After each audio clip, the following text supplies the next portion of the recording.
Health Board to order. First order of business is approval of the meeting minutes. Move approval. Everyone had a chance to read them and just, you have a second? I'll second. Anybody else going to be public? All those in favor of approving the minutes, please say aye. Aye. Okay. Public comment. So, do I have a list? Yeah. Okay.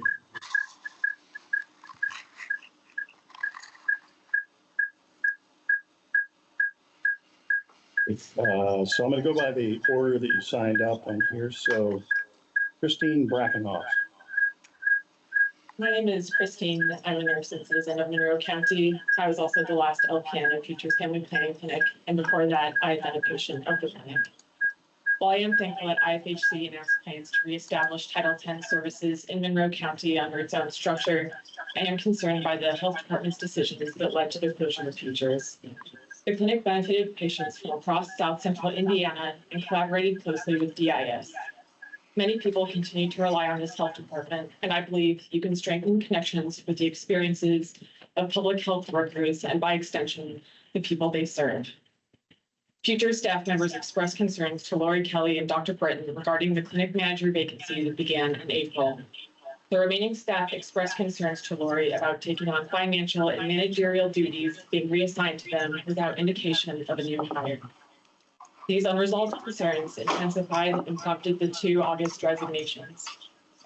It is unclear why the board decided that a hard reset of the clinic was necessary, especially when most board members seemed to want the clinic to continue. I was surprised that the August 21st special session was not centered around how to support the provider.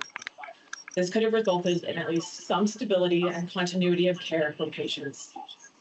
In that special session, Dr. Pritchard stated that there were jobs, plural, that had been advertised for months. The only job posting that I saw for Futures this year was for a temporary 10 to 15 hour per week position, which required knowledge of coding and billing. Dr. Pritchard stated this clinic hasn't been running to sufficient standards and up to the standards that had been previously run, and that's for most of this 2024. Other than critically low staffing, I did not hear him specify the clinic's unmet standards. However, it is worth noting that Futures had a completely new staff at the start of 2024 compared to the start of 2023 and did not have a clinic manager during its final 4 months of operation. Dr. Pritchard also claimed that the clinic failed to perform up to the standards that the Title X grant requires. However, according to the Herald Times, Dr. Adams with IFHC stated that she did not view the clinic's closure as an issue of non-compliance, but that the health department was forced to withdraw due to not having the capacity to keep things moving. In an interview with WFHB, Dr. Adams stated that patients will be able to expect the same excellent quality of care at their new clinic as they had at Futures. Therefore, if Futures did have unmet standards, it sounds like the issues were more administrative in nature, not clinical. For the future of the Monroe County Health Department, please implement measures to increase transparency and accountability. I believe doing so will support the board in providing the necessary guidance and oversight of the health department to assure the community's health. Thank you. Thank you for your comments. Appreciate that. Charlotte? Was from the commission.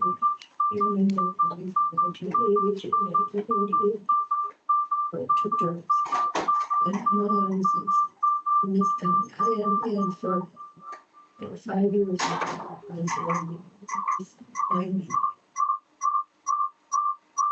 So I basically realizing it really in the availability particularly care for issues related to the work to related to contraception and reproductive health care generally. So I'm in India. So and I worked for them for 5 years until we very done. The clinic on themselves. College was people who were running it decided to merge with in Indianapolis.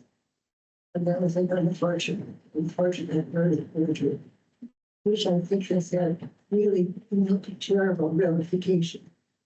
For example, the spread of HIV in Southern Indiana. I think in part was due to the fact that the storefront clinics in counties like Scott and Southern County, Jefferson and so on, that there was no available health for people of any sort in most of those counties, and we relied on the Planned Parenthood clinic to provide basic care, especially testing for STDs, whether it was only in these. Anyway, so that seemed to me that's over, and then the county clinic, the down on South on Miller Drive decided that they would take care of the services. This is for the Monroe County, but they flagged it wasn't the hospital that the Bloomington Hospital came to the IHC and said we would like to the hospital would like to pay for the money that run the clinic. The Bloomington Hospital said that. So that was when Nancy Carlstead was and she wanted to make everything for profit. And then so the hospital took over the $350, give or take, $1,000. I went to a meeting with the hospital and the vice president together with Gail. Gail was the director of IHC at the time. Because by then I had and I was working for a little bit. And then I was on the board of the IHC for a number of years. And as president of the board. So I worked with Gail to the hospital. And they said, we don't want your $350,000 anymore because we do not think reproductive health care is part of our mission. So when we told them was no, with the region. So at that time, Sophia Travis was still on the time, so she had not died. We already there the county hospital, and she wrote she could have been. Sophia and Gail and I went to the hospital. I can't remember, it was after Steve reached things. We talked about it, like it would be amazing if a county hospital actually provided health care. That would be unmatched in the state. And so we asked them if they would like, would you be willing to take this over because we really need this services here. And the hospital said that the board just, talked about it and decided yes, they would provide the service. And that became the future program. I haven't followed that very much since then. As I left county government, I did not leave the county, and I have not left my the battles that I fought because I know how important this is, not only for women, but also for men. And I'm very distressed that I need not have a program for anything because people need it. No, I am in need of services, not that. So unfortunately, I'm not going to have any more babies, I don't think. But I live a lot through the people who are caring for me. I see the world through their lives. And I know more important, relatively expensive health care, especially with leadership health care, to people in the community, and especially women. Because so many people with low income jobs are women and single women taking care of children. And so it's really, it's an economic issue as well as a personal issue. It has a lot to do with the well-being of the people in our community to have their services available. And I don't know what you're thinking about it. But I would urge you Because futures didn't want to be representation for a number of things.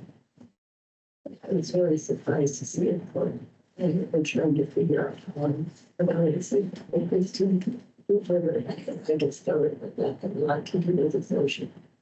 But then IRPC still has Title 10 money available. There's a program that's still needed. We think in county health board, we should be divided to have that money available. And to provide the services to the people in this community that are so essential. Probably one of the most essential. So I guess I'm here to advocate for you to work hard to find an opportunity to reopen it, to do something, or to help somebody if this happened again. Did you understand me? Yes, yes, yes. Yeah. You have any questions? Two things. Thanks for the historical perspective, by the way. And, you know, and I will say this, that, you know, much has been made about the $200,000 in grant money that the county lost, actually, but the county hasn't really lost it. It went, the county did maybe, but the services that it was providing really is the significant thing that the county lost in closing up the clinic. It is my hope, and I really have an expectation that is short term. IFHC is bringing the mobile clinic here, at least for some period, unspecified period of time. There are other agencies that are interested in this grant. And my feeling is that these services will return. And I don't disagree with anything that's been said here about how important this service is.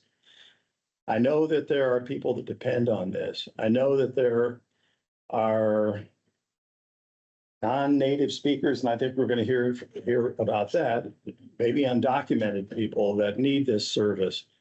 I have a long history myself of volunteering, and I understand that this service is really important, and there's a gap in service. It's just that the Monroe County Health Department will not be providing it. We no longer have the option of providing it. Once the Title 10 grant was taken away, there is no possibility of us getting it back from the county as a county agency. And that's just a fact. That's out of our hands. So anyone have any other questions for Charlotte? We talked to the county council,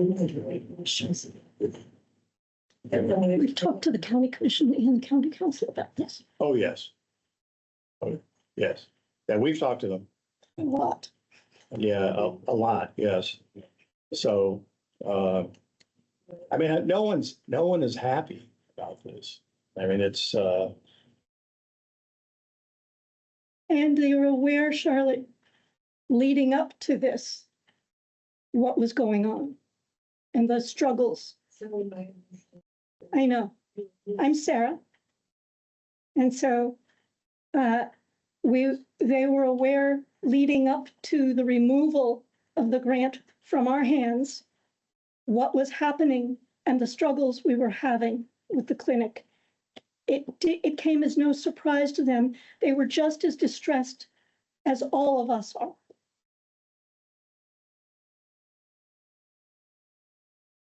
thank you. Jane Walter? Yes, hi.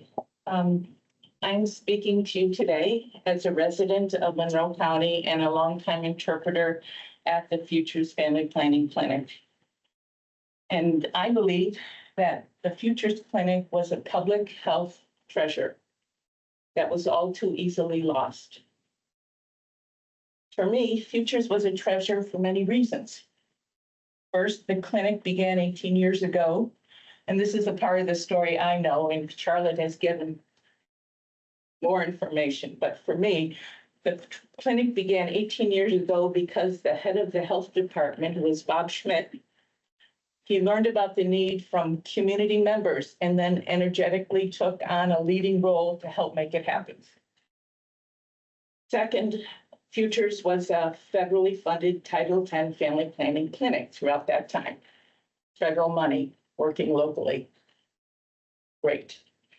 Third, Futures was probably the earliest medical office or clinic in this area to truly have Spanish English interpreting services readily available to serve the rapidly growing Latino population. It was a struggle to get those interpreting communication support services. It still is a struggle, and Futures was there right at the start. Amazing.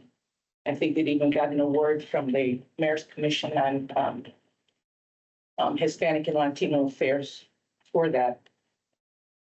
Fourth, the Futures was staffed by local health professionals and support staff with knowledge about the key resources in this area. Fifth, the Futures Clinic was very accessible because it was centrally located and easy to contact. Really. I know this, and I'm really aware of this. Sixth, Futures shared space with the local disease intervention specialist team, making it very easy to refer patients and share resource information between the two programs.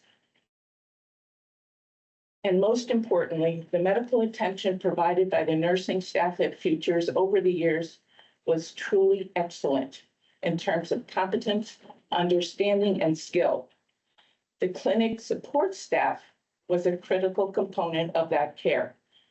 And that, of course, is the part that was missing for all too much of this year. That was the cement that held everything together over the years. I know, I lived there. Saying interpreter, I was on the Futures Advisory Board for years and years as well.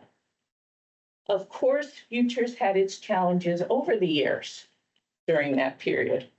However, the closing of the Futures Family Planning Clinic means the loss of all that medical and administrative experience gained serving this community and South Central Indiana as well over almost two decades. It also means the loss of all those relationships built up with patients. The patients knew that Futures was a safe, respectful, and accessible healthcare site that provided consultations and supplies on a sliding scale and without charge if needed. At this point, the closest federally funded Title X family planning clinic is in Bedford, which is a long way to go if you don't have transportation. I know I've been voluntarily taking some of our patients whose appointments were canceled down there to get their needs met. It's just because it's the humane thing to do. I am very happy that another entity is stepping up to establish a new Title X family planning clinic in our area. At the same time, I call upon our Monroe County Health Board members, administrators, and public officials to work together better to provide, protect, and enhance vital health resources for our community.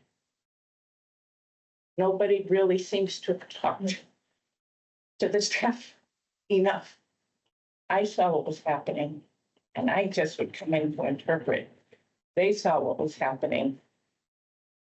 There were gaps there, and certainly, I don't know, about the commissioners and the council and all that. I don't know how often they visited. I don't know how much it was on their agenda, but it just slipped away so easily after it was built up so very well. And that can't happen.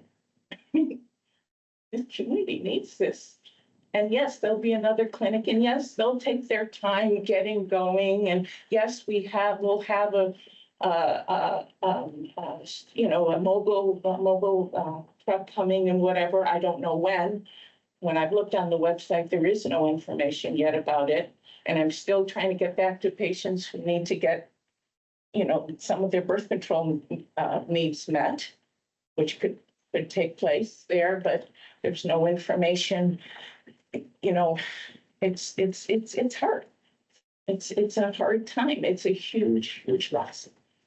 So I understand nobody's happy about it. But let's not have this go through this again with anything else that we really need. Just let's communicate better. Let's talk to the people in the trenches better or more or something. It's just gotta do better. That's what I'm concerned. Thank you. Thank you, Jane. Thank you. Any other public comment? Yes, Charlotte? Sure. I think you can't underestimate the importance of having an accessible, affordable place for people to do essential health care and productive health care. Because so much in our society, you know, is changing all the time. And we are seeing higher percentages of especially transmitted disease, socially transmitted disease, and unplanned pregnancy. And what I noticed in the counties where we fully closed it, I know you're not going to fully close it, nothing here is fully closed. You're like you're doing some other alternatives, but they're not free. They're not as welcoming and helpful. Community minded is what and people don't go to Tennessee. I'm sure you read the book about Scott County. Well, they closed the storefront Planned Parenthood clinic in Scottsville. And after that, yes,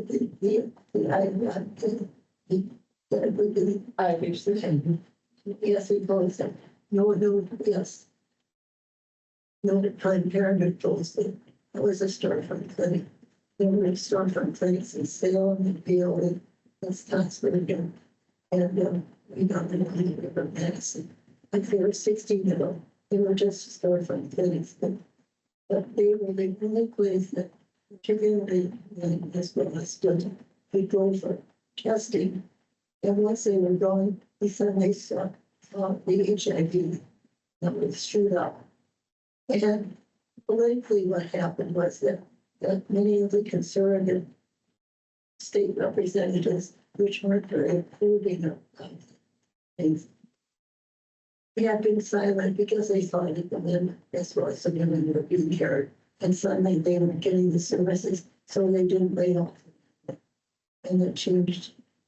They felt that they could go ahead and be heard on this thing.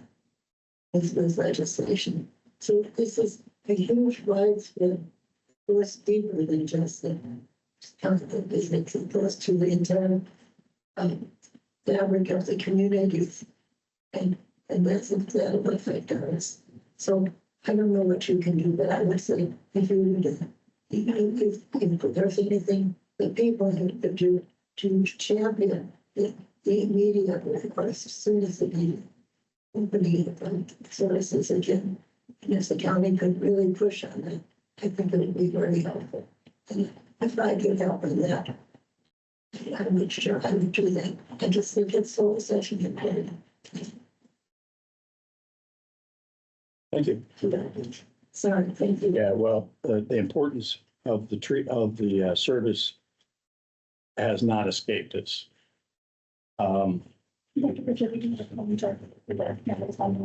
sorry. We have someone there who is done that. David Henry has his hand raised. On the video call. Good afternoon. Can you hear me in the room? Yes. Yes. Good afternoon. My name is David Henry. I'm a resident of Van Buren Township.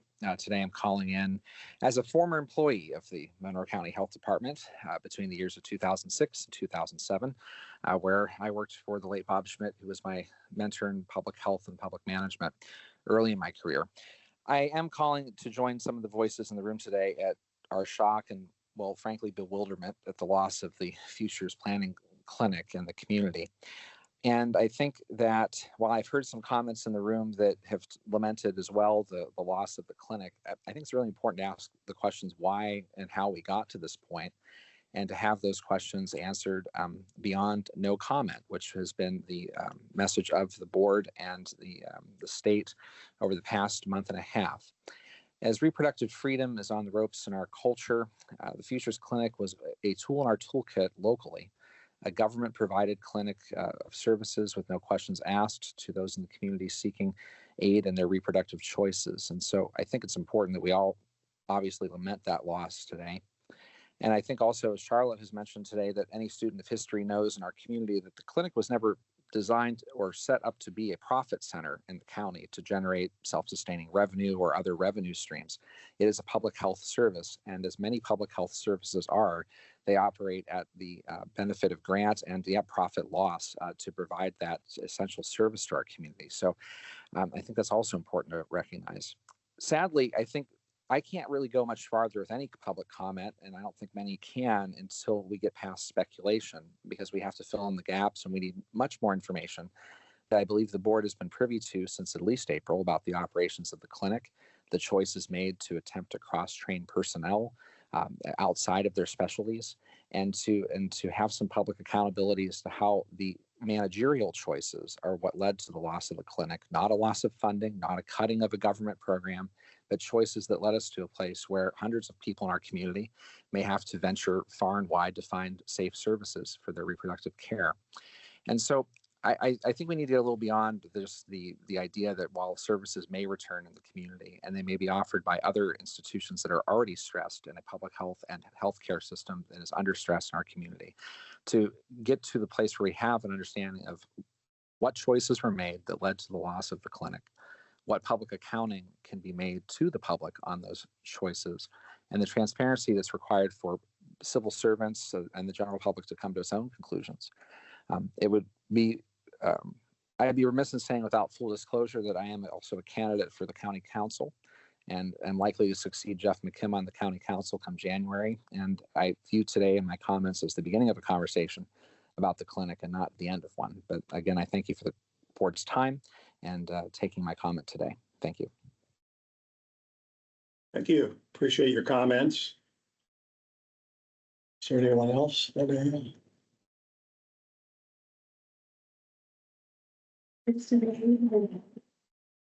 That's it. Okay, thank you everyone for their comments today. That concludes the public comment portion of our agenda. And we invite you to stay, but probably most of this is not going to be very exciting. But you're welcome to stay. Thanks for having us. You're welcome. Appreciate Appreciate your comments. Thanks.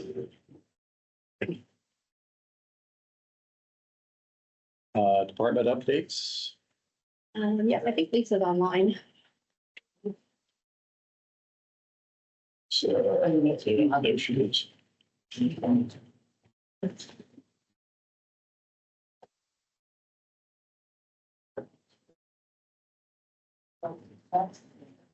Hi there. How's my volume? Great. Excellent. Good. Thanks for having me. Wanted to give an update. It's been a little while since we talked school health. So in your documents, you'll find a couple different resources showing activities done since I presented last. One, you'll find an end of year report. And so this is something that I do every year at the end of the school year for the school leaders, for the school administrators to view. And in that report is a few things. One, it tracks the resources brought in that go directly to the schools to support programming, professional development, training, right, whatever those schools' needs are. And then the second thing is an outline as to what engagement happened per school corporation. And I do that for a couple of reasons. One, just to track my own progress and see kind of where that engagement tracks year to year. But two, I want the school leaders to see what other schools are asking for to give them ideas on what this position could look like. I know when the school liaison position first started, it was very clinical in nature and COVID response, but now they're seeing the opportunity that it is more prevention focused and it's kind of whole child focused, going into other areas of prevention and chronic disease management. Lisa, And you then- should know that we do not have that in our packets. Oh, I apologize. I'd sent it last month and then I'd send it Oh. again this week. So I apologize, but we'll make sure you get that. Thank you. And I would say I could share a screen, but I'll wait. I can make sure that you get a copy of that as well. And another thing I do at the end of each school year is give a stakeholder report to each school leader, and whether it's that superintendent, headmaster, or head RN that fills it out, they have the opportunity to all give feedback. But I want to track their satisfaction level with the partnership, with the activities, and what topics they seem most valuable or where opportunity for improvement can be going forward. And so we were able to gather feedback from the school leaders and just some things to share that were provided by the school leaders around satisfaction of this partnership in this role, where we work well together, sharing the same goals. I was quickly provided with trainings and resources for the needs I had interest in. The partnership allows us collaboratively create interventions that provide opportunities for our students. And as a school, we were able to obtain needed healthcare equipment that we otherwise would not have had available. So again, just sharing as an update and wanting to keep you all aware as the school's perception of this role and the progress that we've made. The second document was just the monthly report of what activities I do each month, categorized by trainings, meetings, professional development, and support for schools. So I won't go in detail about that, of course, and it looks like you don't have that in front of you, but some highlights to cover for this school year.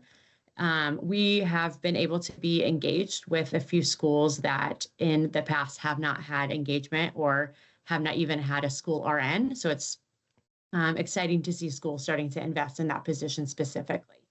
So connecting them to clinical services, making sure that they have sign-offs for those life-saving emergency meds like albuterol, EpiPens, Narcan, et cetera. Making sure they have support and resources to do their state-required screenings, like hearing screenings, for example.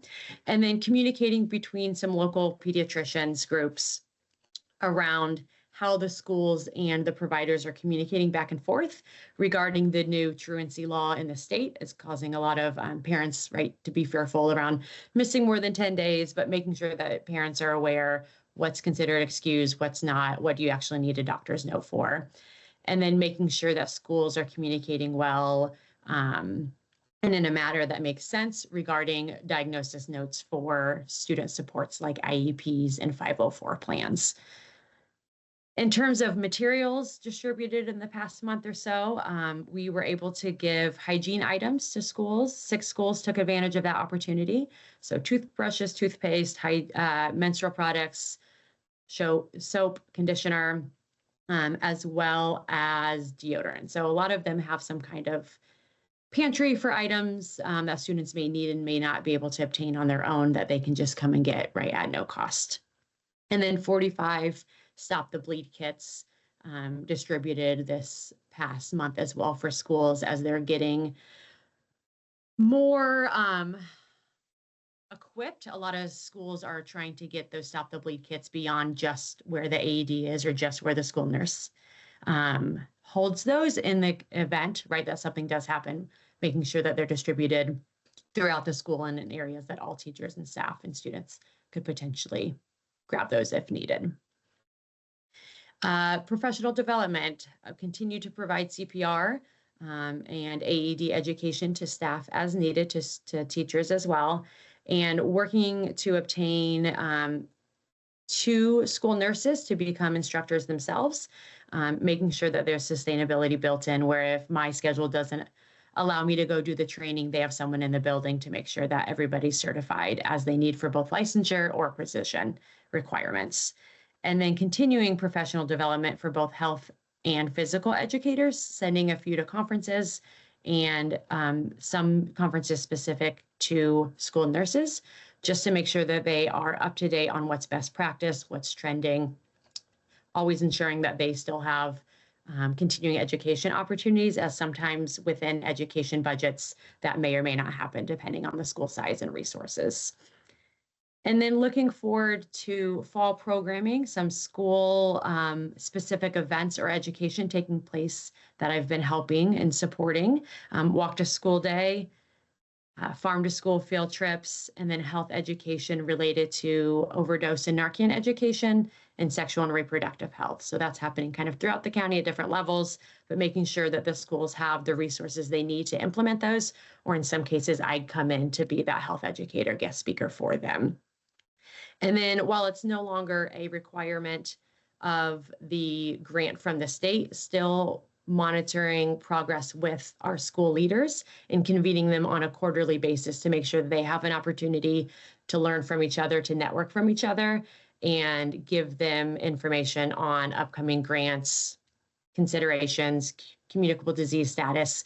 So that happens on a quarterly basis. And then when I'm not meeting with them, I make sure to send them a newsletter to keep them abreast of all that information.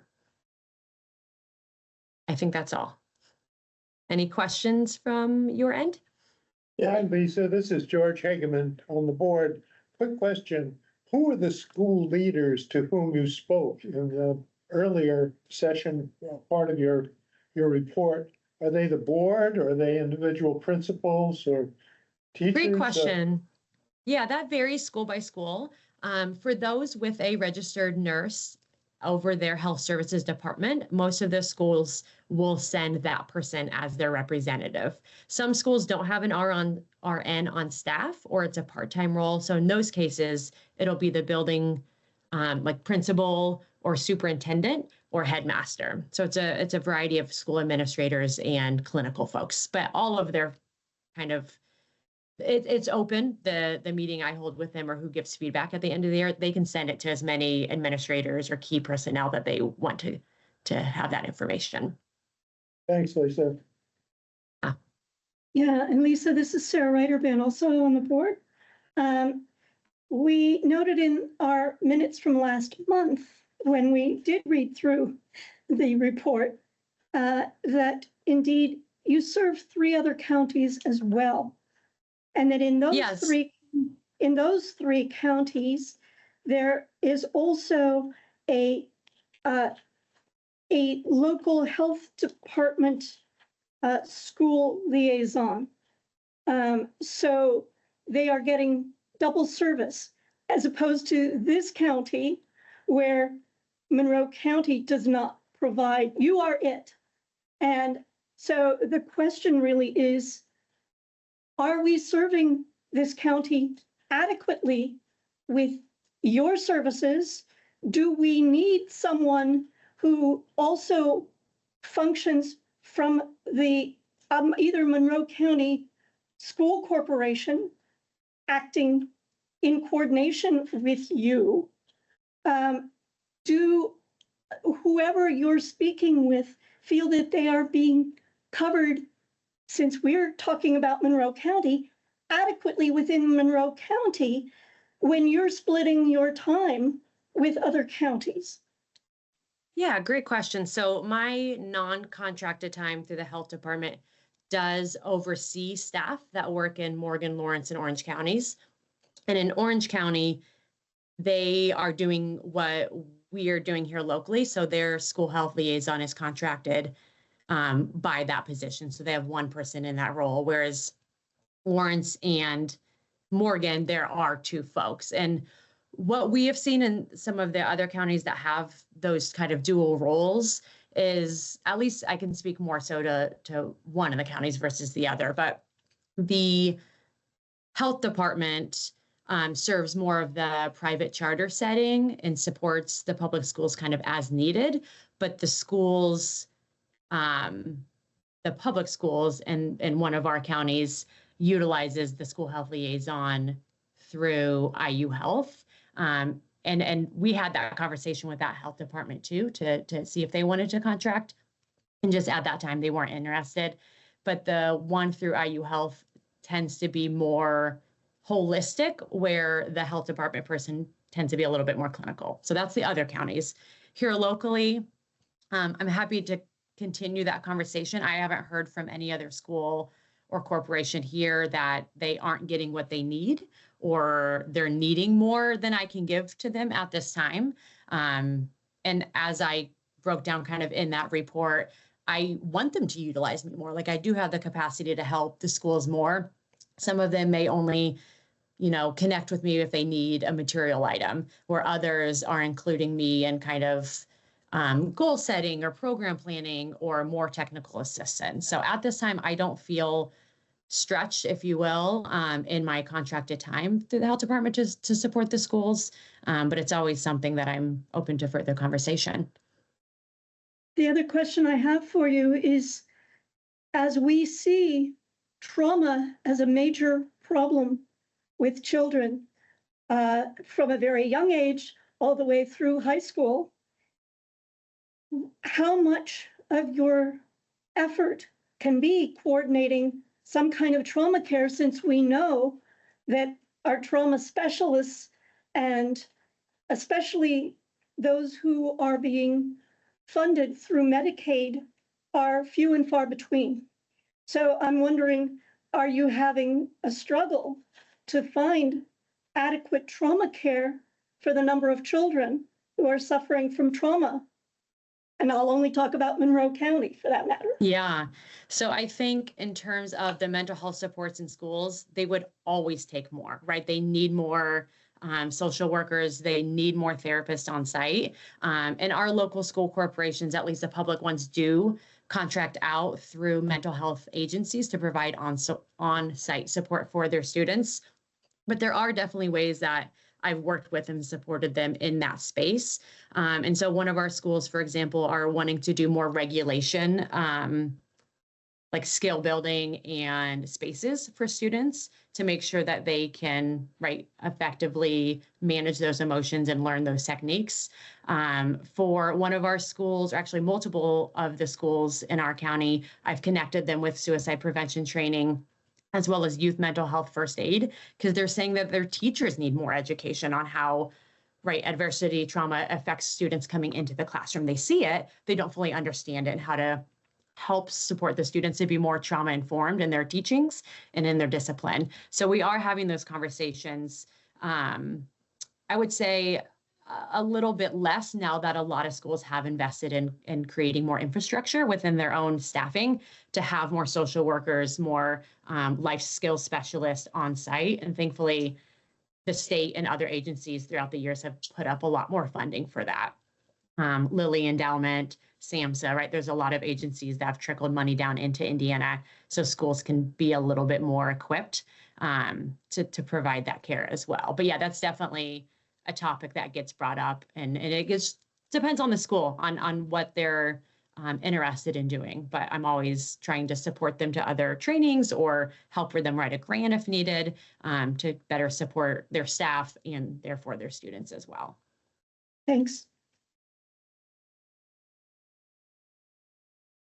Any other questions for Lisa? Lisa, thanks a lot. Appreciate it. Thank you all. Okay, Lori, administration So I'm going to go ahead and, and our guests. yes, and start with just an update, a brief overview of some conversations that we've been having with HealthNet and with Amy Meek from IU Health. So just to give you a brief overview, we were contacted by Amy Meek with IU Health about the emergency department and personnel being overwhelmed by visits and calls from our unhoused population, finding that primarily a large portion of this was coming from the Wheeler Mission during the evening hours, around 5 to 9 p.m. So connected with the Homeless Initiative Program with HealthNet to begin discussions on how we could work or partner collaboratively to be able to support those needs at Wheeler Mission. It just so happened that, and correct me if I'm wrong, but they were in the recruitment phase for getting a new nurse practitioner. So that was going to be one of the considerations of bringing someone on board who would be willing to work some evening hours. So the proposal that we're working on developing together would be that we could use some of our Health First Indiana dollars to help support physicians that would be providing access and linkage to care at the Wheeler Mission 2 days a week, I think, roughly. Okay. In those evening hours, being able to refer to services, do medications, basically kind of act as intercepting, maybe going to that emergency room for care. And I believe we have Kay online as well, if there are questions. But I suggested it would be a good idea just to present this information first to the Board of Health before we started working on an official contract and partnership agreement to bring to you for. So are we going to hear from them, or are you just here to answer questions?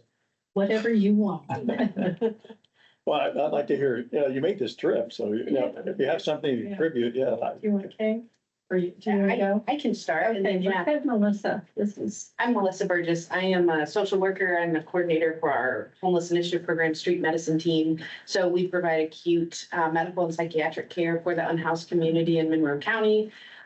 We currently have clinics at Wheeler as well. So we serve a lot of the folks that are currently staying there. And so when this was approached to us, we were very excited. We were like, well, this is really what our goal is to reduce emergency department visits, as well as just connect folks to care. So we're excited about this. Yeah, we were in a transition phase trying to find a new family nurse practitioner for our team. And so it was good timing. I think we also are looking for support staff to go along with that, as well as the additional nights for the nurse practitioner.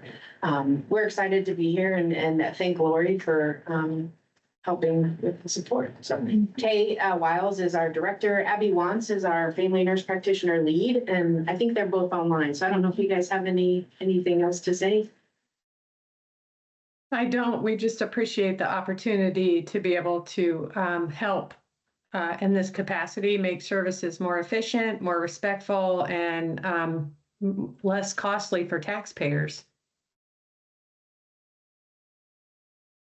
I can't add on just one additional. So I think when we were having the discussion about trying to determine what would be the best fit for the core service in creating a partnership agreement, I did reach out to the Indiana Department of Health just to clarify with them different strategies for how we would be reporting the data to make sure that we would be in alignment with those core service data requirements. And we did talk through the different areas of that. Of course, a lot of these could easily fall under chronic disease, but there's a lot of them that are kind of duplicative and fall under the access and linkage to care.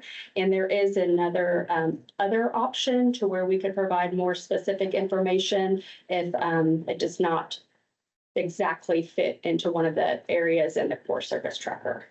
So they gave us the green light. They said that programs like this are actually becoming more popular. It's more along the lines of like the paramedicine.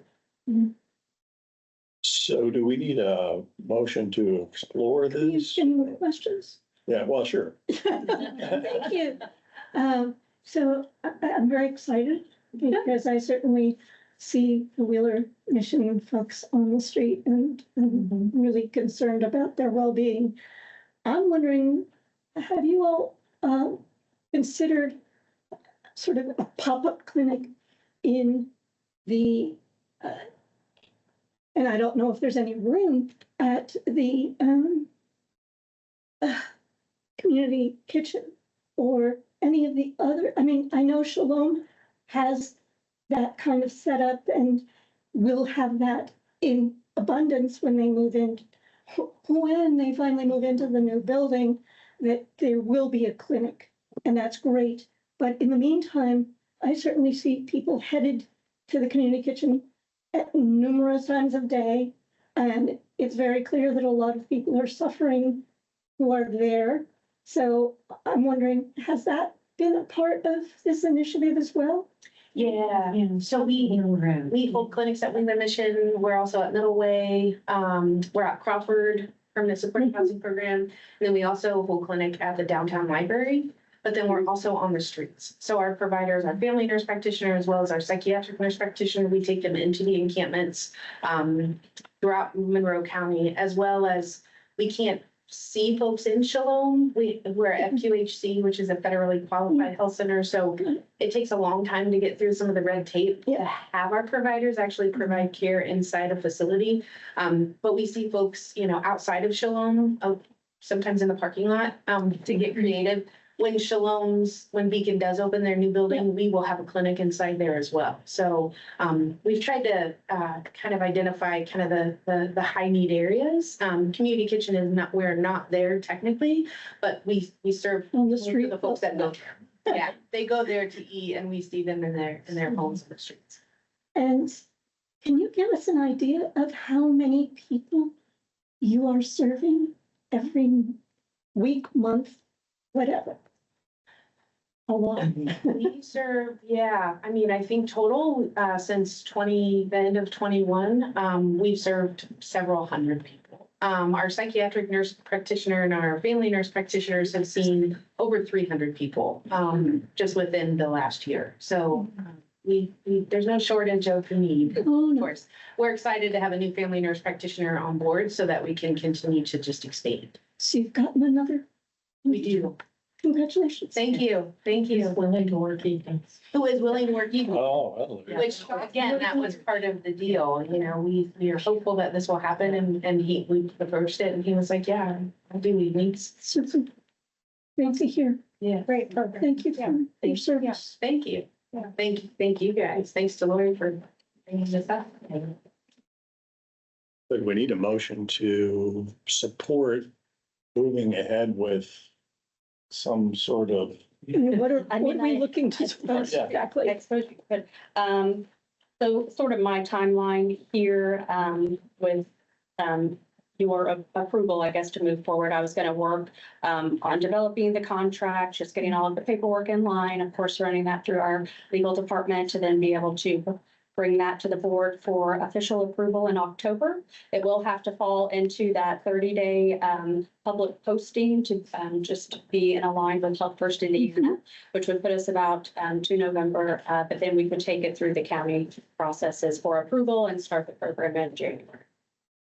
Well, I move that the board direct Lori to proceed with the process of learning and planning for the collaboration with the folks with the Wheeler mission in order to direct the use of the First Health Indiana funds in that way.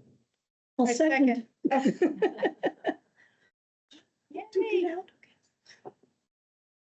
It's been moved and it's seconded. been moved and seconded. Is it HealthNet or, is it No. Wheeler Mission or Health? HealthNet. It's HealthNet, yeah, HealthNet, yeah. Okay, I just wanted to clarify. I wanted to clarify that, yeah. I consider that a friendly amendment. Yeah, there we go. Any other discussion about this? All those in favor, please say aye. Aye. Opposed? Thank you, guys. Sounds, you. well, that sounds kind of exciting. Yeah, I mean, it's very exciting. Yeah. Thank you. Thank you. Oh, you're welcome. Thanks for being here. Mm-hmm. Okay, thanks. Have a good night. Thanks. Thank you. Thank you. Thank you. Okay, so just a few other updates here. So exciting news, our very first medical resident with the Indiana University School of Medicine will be starting with us next week. So he'll begin on Tuesday and be with us full-time for 1 month. We are planning on having him attend the October board meeting and hopefully be able to, he will be working on a project, so he could either share his project over his experience and time here at that time, or be able to answer any questions that you might have. As far as budget and positions, some updates. So we did receive approval for the classification change for the registrar. So the registrar is moving to the Director of Vital Records and Administrative Support. We received approval for the new positions, Maternal and Child Health Coordinator and Assistant Director of Vital Records and Administrative Support. and the Director of Public Health Preparedness. Council did deny classification changes for the Assistant Registrar positions, the Disease Intervention Program Coordinator, and the Disease Intervention Specialist. Received approval to move the Senior General Environmental Health Specialist from 35 to 40 hours, which will go into effect later this year. As far as environmental updates, so the ARPA funds for the septic replacement or repairs has received over 50 applications so far. So the team is meeting every week, going through those applications, trying to narrow those down. We did have Eric Morin started his second week in the new wastewater position. Alyssa Delgado has moved into the senior lead position for foods. And the foods team is working with our county GIS to prepare for digital inspection reports, which should begin in 2025. For our population health, so we are looking at adding optional blood pressure screenings for participants in the Quit for Two maternal cessation program. Anyone who's identified with hypertension, who doesn't have access then to blood pressure monitoring at home, we could provide with a monitor for them to take home to use. Population health did community outreach with our GIS, Narcan behind every bar. They trained 26 individuals. And we did receive our renewal grant for the harm reduction position. This is only a 9-month grant cycle. We had requested funding for 2 positions, but we were only awarded enough for 1 position. We've had the official move of Bryce Bookwalter into the Public Health Preparedness Coordinator position. Things are going well. He's still working on reviewing and updating the department plans. We've recently were working on a call center setup. I think you saw that probably at the last meeting. So getting that all ready, and attended a local emergency planning committee table talk exercise with community members on September 5th. September 1st? Yes, we had it on September. It Probably next year then. Well, it happened on September. Oh, Sorry. oh, And what was the outcome of that? What was the gist of that meeting? Sure, basically talking through all of the community partners, so police, fire, Indiana University, essentially like who would be doing what when. Originally, we were going to have employees here on staff trialing the call center, but we opted not to do that and just had everyone attend the meeting. So everyone would note or call into a call center and then get direction for what each division would plan to do? Correct. So our role in this would be if the health department needed to establish a call center where if emergency services were just receiving a huge influx of calls that could direct them to us, then we would have essentially like a script that we could give people basic information, maybe Okay. where to go to shelter in place or, Okay. you know. Great. That's awesome. Question, thanks. I actually have 2. So you mentioned that the septic, you have over 50 applications Mhm. for the septic funds that we have, and that you're meeting weekly, which is great. Mhm. How many plans do we actually have in place? Because my understanding is to actually get the ARPA funding, we have to have the actual plans in place. So how are we doing in terms of actually having plans in place? So I think that progress is being made and they're getting very close to that. I can't, I've attended one of those. I can't attend all of them, but Cheyenne does and Mike as well. So I can find out the exact numbers of the ones that they have ready to go. And probably email you that information. That'd be great, because I mean, we don't want to lose this incredible funding, but if they're not moving ahead Mhm. with the actual plans, then we will. And that would be a shame, because we certainly know, as George will tell us, I'm sure, from the Lake Monroe friends, Yes. that we need these septic systems repaired. Thanks, that's one question. The other is, and I don't know that it falls to you as much as it might fall to Clark, and do we have the emergency medical staffing team volunteers in place? Are they needing, and are they part of what is being done by Bryce? So we did include the volunteers in our plans for the call center and kind of establishing what we would do to have a point person who could bring in those volunteers, quickly train them, kind of give them different assignments, have them rotating shifts.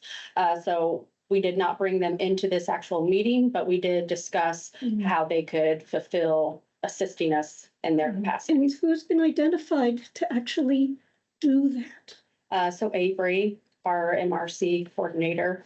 Okay, and do we have any sense of when he's going to be reaching out and recruiting so that this is reformed and we actually have people? So we do have a volunteer list, and it is updated and newsletters are sent out. And so contact is going on with communications with those volunteers. Great, thank you. But Dr. Clark Britton certainly might have more information to share. Clark, do you have anything to share? Hi, can you hear me? Can you hear me? Yes, Is that better? got a little bit of an echo. Yeah, I'm sorry. Hang on a second here. Is that better? Yes. Okay. Yeah, we've been meeting with Avery a little bit. One of the small problems, well, not so small, is liability insurance for the MRC. And so that's getting worked out. It has to go through several layers of approval, but Avery's very diligent about it and moving forward. And I think this will fall together pretty soon. Thank you.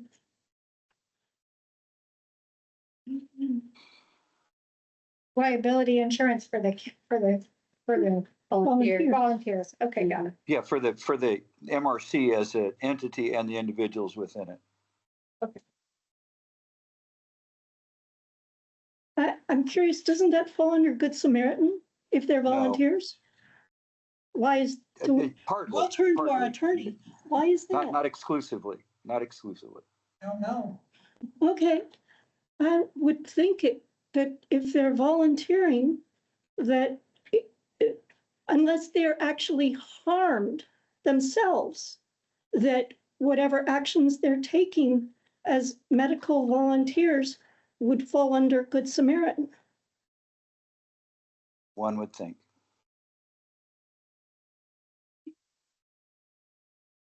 Okay, thanks. But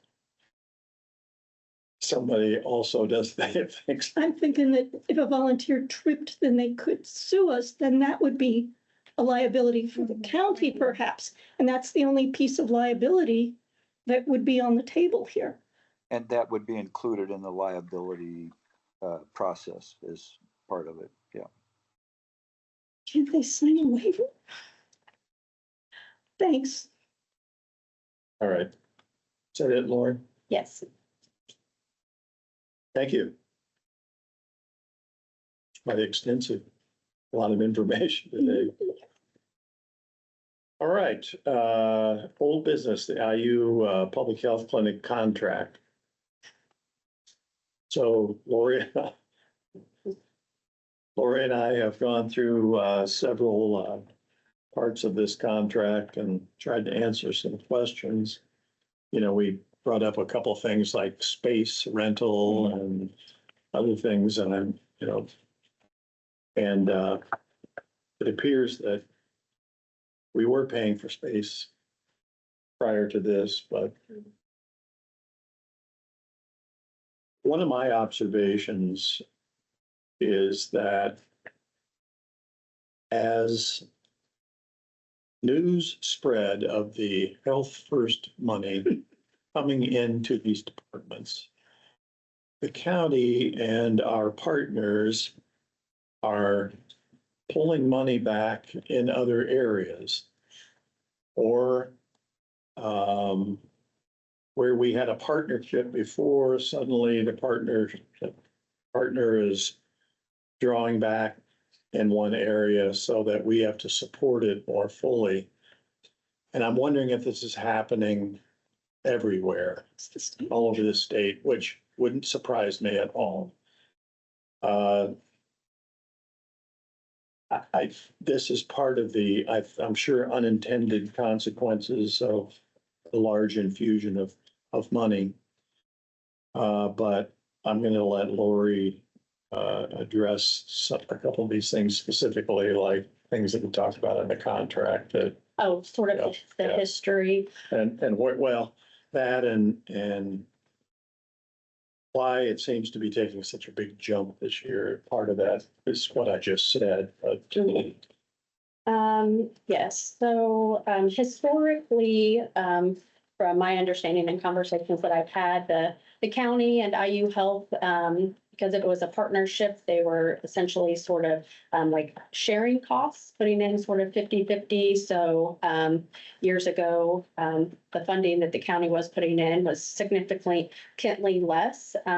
Over the past few years, there were some changes more at the executive level with IU Health, and IU Health feeling as though they were providing these services for the health department. The health department should be, covering all of the costs for that. And so I think the contract costs just started raising a little bit.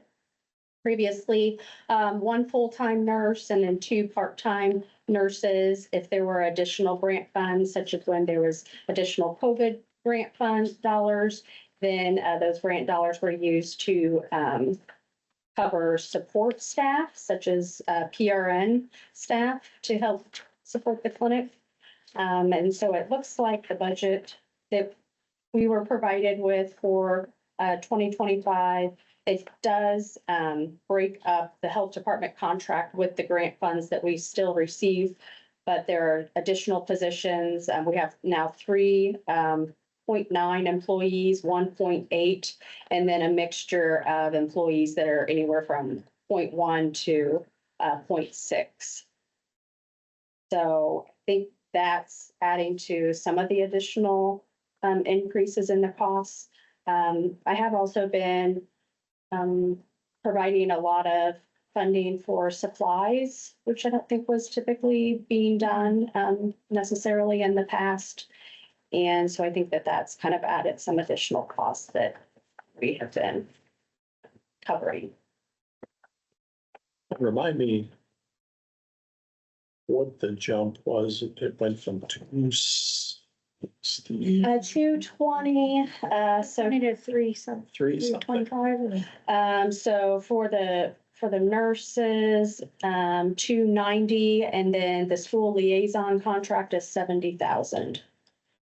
So 290 plus 70,000 if you would include the school liaison.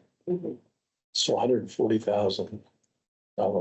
So do we have, I'm sorry to interrupt, No. the staff to provide the services for the school liaison? Do we have that person, or do we have that, even a part-time person that could provide that? We could, like at a part-time capacity with another one of 1 to 2 of our other positions. We have one, the behavioral health and wellness coordinator is, for example, going and doing the Stop the Bleed trainings in the schools.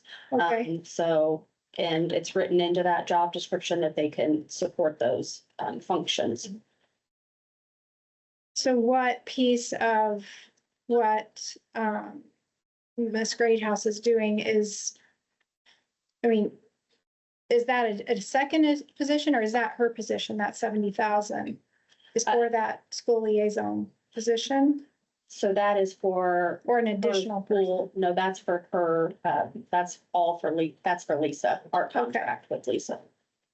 So I think we should, as a board, decide, if we want to do a portion of that position or if we use one of our persons to do a halftime position and maybe share so that we aren't providing all the funds for that position. I think that's something to address. So I think with everything with Lisa's position, benefits, travel, everything, I think was closer to 90,000. We're putting in 70. The schools also pay in a portion. But I don't know those exact dollar amounts that the schools also contribute towards her. So last year, we didn't have a school liaison last year. We did, but Yes, so we had a full-time 35-hour school liaison and he took a job at the state. So we were still in the grant. I knew there was something that happened in there, but our contract included that position, the money we're paying. I'm not sure what you mean, I guess. Well, I mean, the 220 or whatever. No, that was, Oh, yeah. Yeah. So what was the school liaison contract last year? 65,000. Okay, so it's gone from 285, 290 to 360? Yeah, if you're adding both the nurses and the school liaison. Yes. So I think the justification when I came up with those figures for the school liaison was if you added in everything that salary, benefits, supplies, travel, everything for our full-time school liaison was right around, I think like 60-something thousand. And I think that's how I came up with that $65,000 amount, because if you have a full-time school liaison, you think you're replacing a full-time school liaison. That was essentially how that amount was determined.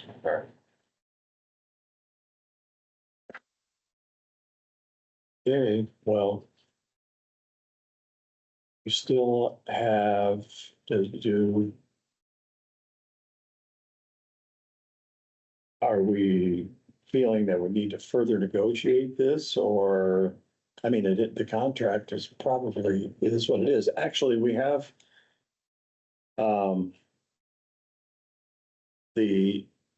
I don't know what his position was. It's one of the vice presidents or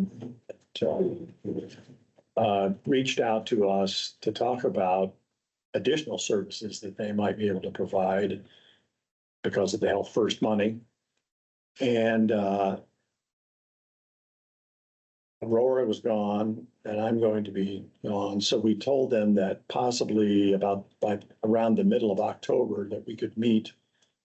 Maybe you, myself, and Aurora would meet, and Lori would meet with this gentleman and Amy to talk about the current contract and anything else that we might have. Might see what they're suggesting. I'm not so sure that we have a lot of extra money that they expect that we're going to have. However, we will have some. So I would like to hear what they're proposing. So, and we have till the end of the year to approve this contract, but we can get some other questions answered in that meeting. And I will try to get that coordinated as soon after I get back, which is on the 18th of October, as I can. Which I was going to remind everybody, but I won't be here next month. Aurora will be running the meeting, and she's quite capable, I'm sure. I guess and I don't know if it's relevant or not, but as I'm thinking about what IU Health wants from the public health department, I guess I would want to remind them that not only are we providing public health to the whole county, but that they actually need us. if they're running a medical school here, their students need what we can provide. And so it's not really a one-way street. And I think they forget that. They think that they can just, they're always helping us out when indeed we are also assisting them as well for both their nurse training as well as their medical student training and everything in between. So one of the things that I've noticed has changed is that when the hospital was local, the services and the willingness to help local organizations there was a greater will to do that. Once many of the decisions started being made outside of the community, that there was less incentive to provide cooperation with local organizations. And I think everyone that's in social services and public health services in our county, everyone I have spoken with, have noticed that change. So the people we talk to here often aren't the final decision-making people. And we knew it was going to happen when all of us fought it. So well, or when many of us fought. Yeah. All right. So Control. I will get the meeting set up in October with IU Health. Our next item on the agenda is our medical director contract. This is the medical director contract with Futures Clinic. Obviously, the Futures Clinic, as we heard, no longer is functioning. Of course, Dr. Britton is not surprised by the fact that we have to give him his 90 days to notice that his position will be terminated as medical director of the Futures Clinic. So we have a letter here, Dr. Britton, that you'll be receiving from me as just a formal notice. And that's all I have to say about that, unless you have something else you'd like to. Unless he wants to resign the position, since there is no position. I can waive. Can you hear me? Yes. I'm happy to waive the 90-day requirement. If, I don't know, Dave, is that something that can be done? Yes, he can resign. It would seem you could resign the position since there is no position. And that would automatically waive the 90 days. Yeah, whatever is the most appropriate thing to do. Well, I appreciate that. All right, so pending our consultation with our legal representative, I'll let you know. I'll give you a call. Yeah, there may be some stipulation that I'm required to give a 90-day advance. I don't remember that. Well, if you were going to terminate, I think it was, and the clinic was still in operation, then I think 90 days was then appropriate, but under the circumstances, I don't think that will matter. Is that right, Dave? Am I on solid ground here? Yeah. Okay. Any requirements that he would have, you could waive, Yeah. and any requirements Got that he could waive. Got it. Okay. So, okay. All right. So anyway, I'll be in contact. Sure, that's fine. Okay. Thank you. All right, Lori, we have the ongoing saga of the Director of Clinical Services. This is just so unbelievable. It's just makes me want to, makes Lori want to scream.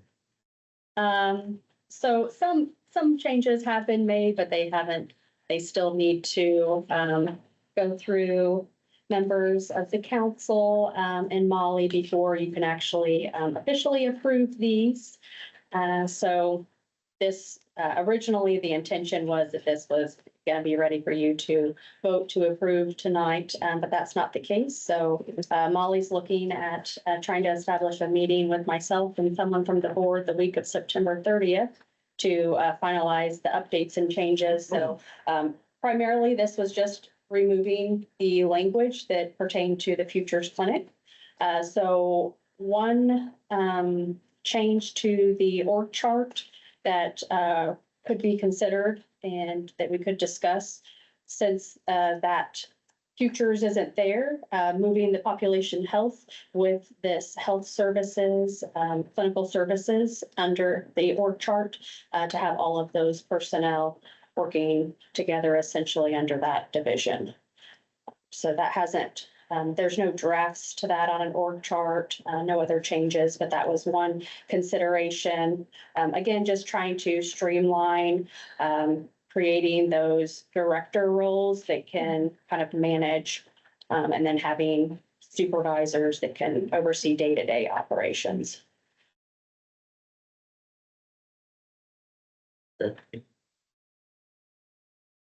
So, Well, it says we need to vote, we can't, Right. because there's nothing to That's right. vote on. yeah, right. So that's mainly for informational. And, So hopefully it can go to PAC in November. I mean, this really is still a solid, needed position. So I want to make sure that that is stressed to the PAC and the council. We need this position. We need a nurse in this position. And just some simple changes needed to be updated. There's really not a whole lot that was that needed to be taken out. This position was already going to be also overseeing other health department employees, so. yes, since I leave on Friday and I'll be out of town for 3 weeks, Aurora indicated that I think that she could, was that an email? Yes. that you got? I didn't know if you were copied on that one, I think, yeah. And I think she indicated that she is closing on a house or something that weekend, that week. But, She doesn't think she'll be able to make it the 30th or the 2nd through the 4th. okay, I don't get a calendar, but I believe that okay. I'm the next one. All right, I will, let's see, need to, So if you can copy me on this. need to work out who will attend.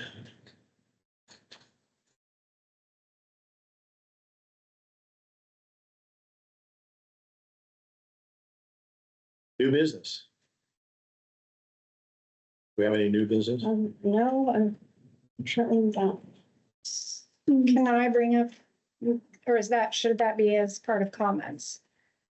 So during the county council meeting, Marty Hawk brought up, transferring the levy as the line item from the Board of Health to the jail services for all of their healthcare services, to the tune of about $1.6 million. And there was a discussion with legal between Indiana Department of Health folks to see if that was actually a legal move. Yeah. And so I guess my understanding. Which only part of it is. Okay, can you discuss that further? Specifically, I met with Molly on Tuesday, and she was checking with, is it SBOA? State Board of Accounts. Yeah, SBOA, to see if what some of that has been proposed is actually legal. And I believe the only thing that they can use are something for preventive services, if I'm not mistaken. So, So that's still in limbo. She was waiting to hear back on, they said they would have to actually check to see whether that was. Their concern is that we have this cash fund of about $1.5 million, a reserve. And it appears that they're looking for ways to help pay for the healthcare at the jail. And once again, you know, we have a big infusion of cash coming in next year, so, and no one knows if that'll be here in 2026 or not, but we'll see. So that's, yes, It's in that's, works. So we would have to, so as a board, we would have to vote if we would approve that line item change for the county. Is that true? From my understanding, it is. Yeah. Okay. So I think as part of a broader picture here, I think, you know, we're getting bombarded with all these requests for, you know, funds, et cetera. And I think that as we move into 2025, I think we should, as a board, kind of decide maybe a priority project or some issue in our community that's super important to us that we need to address. And we're addressing a lot of different things. And today's meeting with the HIP folks was great. I think that's going to impact our community. But I don't know if that sort of plan is already set in place, or we can really influence a part of the plan, whether that be mental illness or drug abuse, or I guess I want us as a board to kind of be, it's like set our priorities so that everyone isn't setting our priorities kind of for us. yes. So I don't know what other folks think about that. Well, isn't that kind of what happens through the community engagement process, where the community tries to actually set what the priorities are? Sure. And I mean, we've got one and we've got another one in the works, as I understand it. So if we're going to, as a board, if we're going to do something, I think we need to look at that as a guideline for us, as well as where our hearts are in terms of the need in the community, because the people who show up at those meetings don't have the same perspective that we have, since they're not sitting here day after day and hearing what is going on in the health department, much less hearing from all of these other outside sources. But I certainly take what you're saying to heart, because I think indeed it is important for us to really be the forward thinkers in terms of what matters most in this community. Yes, well, certainly you're identifying priorities and going after those as a board is definitely something that we want to do, or otherwise someone will be setting priorities for us. Sure. Although in our position, we want input. Oh, well, there's no doubt. And we are getting input, and that is what should be happening. Right. But I also think, we have to keep in mind, and again, today's meeting was great for mental health, providing both mental health and some primary care on the streets for our homeless persons. I think that's awesome for our whole community. We have the community health assessment too to guide us. Right. Mm-hmm. That's right. In a way that is community input. So. And we can look at that. And we can look at that as in setting our And the priorities. health assessment says what? They're still tabulating that down, Oh, okay. but I mean, we know that like substance use and mental health is still going to be one of those Top primary Okay, areas. yes, perfect. George, did you, go ahead. Well, no, I'm still thinking new business, Yes. whether, Oh, okay. um, is the consulting firm Well, new business or well, not new I was business? just gonna really talk about it since I was just gonna mention it in board Or member comments rather comments, than. okay, I just rather didn't than- know where it fit into our Yeah, agenda. sure. George, did you have it, did you go to the water treatment thing? No, Okay, I didn't either. I thought it was an odd time, but yeah, it was difficult. In fact, they were very small tours and they filled very quickly. So by the time I got to it, yeah. the list was filled. And you didn't have anything else? No, Okay. The Friends of Lake Monroe have nothing to say to us. there's a new newsletter and they are still advertising the fact that there are funds available for cost sharing on septic system improvement in the Lake Monroe watershed.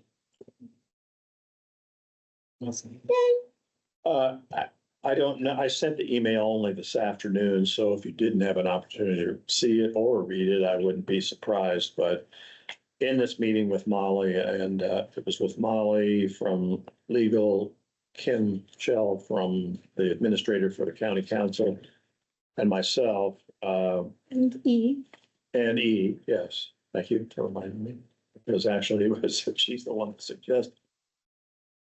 Is that they had in mind someone that, they asked first of all whether I was open to the idea of having a consulting firm maybe come and look at that department, help us in certain areas that we felt like we might need some help. And I think eyes from outside that work inside and take the time to go to every department and every person and has input, that usually something good happens as a result of that. I'm a big advocate for consulting, as I did it in my a large dental practice, and it was expensive, but it was worth every penny. That's all I have to say. So if you find the right person or the right firm, and they have the adequate experience in the areas where we need it, which is kind of the what I don't know about the firm that E had suggested. The firm seems very small, like maybe one, possibly two employees, which doesn't mean that they can't do an adequate job, but we're going to need more information. And I sent the website information and the pro forma engagement letter, what they would be doing for us and everything. And so basically, we're just going to be in the starting phase of maybe looking at talking to this gentleman who happens to be in town next week on Monday and Tuesday, I believe. And so might see if a couple of us can meet with him and see if Lori can carve out like a little time of her extremely busy schedule. She's going, what? I might have to actually go somewhere, I'll do something else. To talk to him.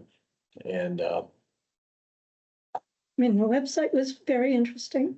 And what they say they can do is or he impressive. says he can. Yeah, but indeed, there was only one member of the team listed, and that's the principal.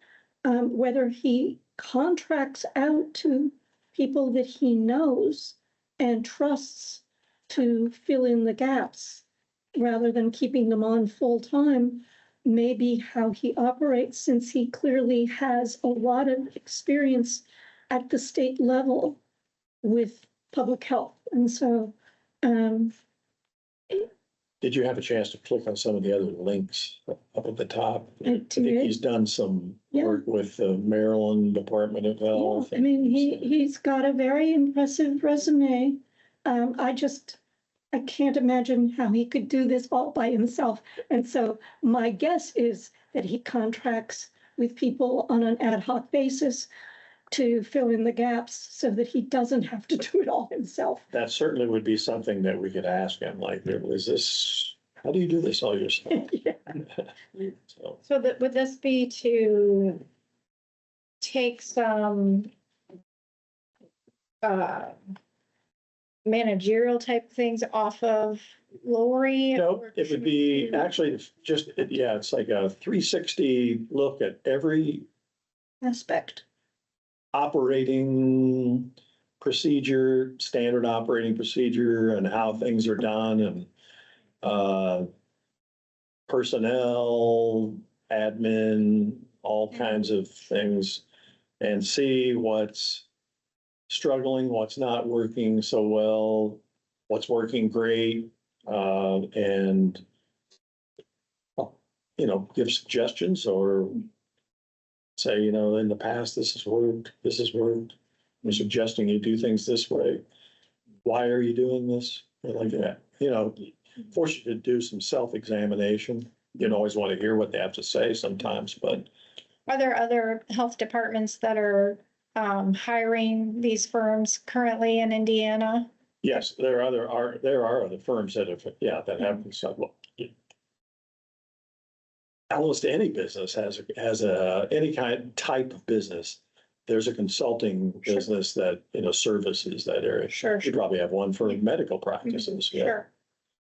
And when we add in what health first legislation means to any health department, it's changed a lot of the dynamic and what we're doing. So since he sat on that committee and did work there. Oh, okay, I haven't. He's got a lot of experience at the state level with the state health department, and sat on the committee that created our health first legislation. So he really has his hands and feet in this in a big way, and maybe what we can utilize to help us navigate moving forward. Yes. Yeah. Anyway, we're simply in the exploratory phase. Sure. Yeah. And it was just something to talk about. I wanted to make sure I brought it up, and he happens to be here in town next week, so maybe we can ask. Sounds like a good idea. Yeah. All right, any other comments? If not, I would, Can I say one thing? yes, of course. I'd like to resurrect the concept of helping out at the jail for STD testing. I had a conversation recently with Matt Deming, the assistant jail commander, and they have lost their previous organizational support and have restructured their internal health section and are looking for help with STD screening again. That's good news and bad news. Exactly. So, but they would be interested in our support. Hey, good to hear. What do you think about that? Do we have the capacity to do more business with the DIS people? Yeah, it sounds like it. So I spoke with Miranda this week, and I think depending upon like the frequency, like they could plan maybe 1 or 2 days a month where they could carve out a few hours to go in and do that testing. And I reached out to Mr. Demings just to inquire about the frequency maybe that they were looking for, to find out more information about that, but I haven't received that just yet. So I think my impression was that a couple days a month is probably enough. Okay. Yeah, thanks, Clark. Okay. Now I'll move to adjourn. Second? Those in favor? Aye. We are adjourned. Thank you very much, everybody. Thank you.